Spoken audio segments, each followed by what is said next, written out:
the Opupco studios at Britton and Broadway, this is OSU Football with Brandon Chatmon. I'm Jenni Carlson. Brandon, we know officially now Oklahoma State headed to the Cotton Bowl to play Ole Miss. You were reporting this a long time ago, it feels like, a little more than a week.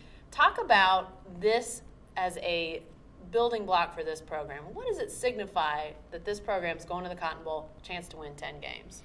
Well, I think it just means, another step under Mike Gundy.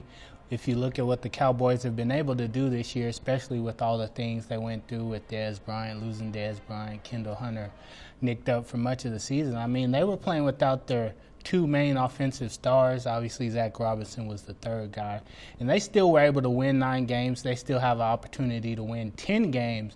So that says a lot about the program and the depth and just what Mike Gundy's been able to do as far as building a foundation of a program.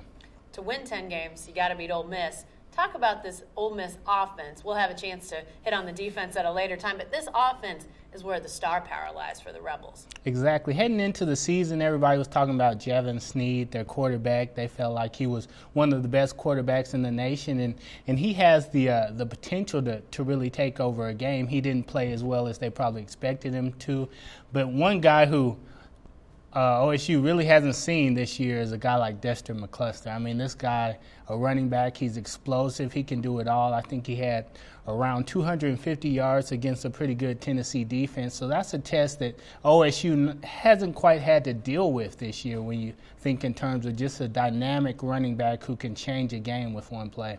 That game is still a ways off. What in the short term do the Cowboys have in front of them as far as practice? And have we heard when they might be headed down to Texas to get ready for the bowl?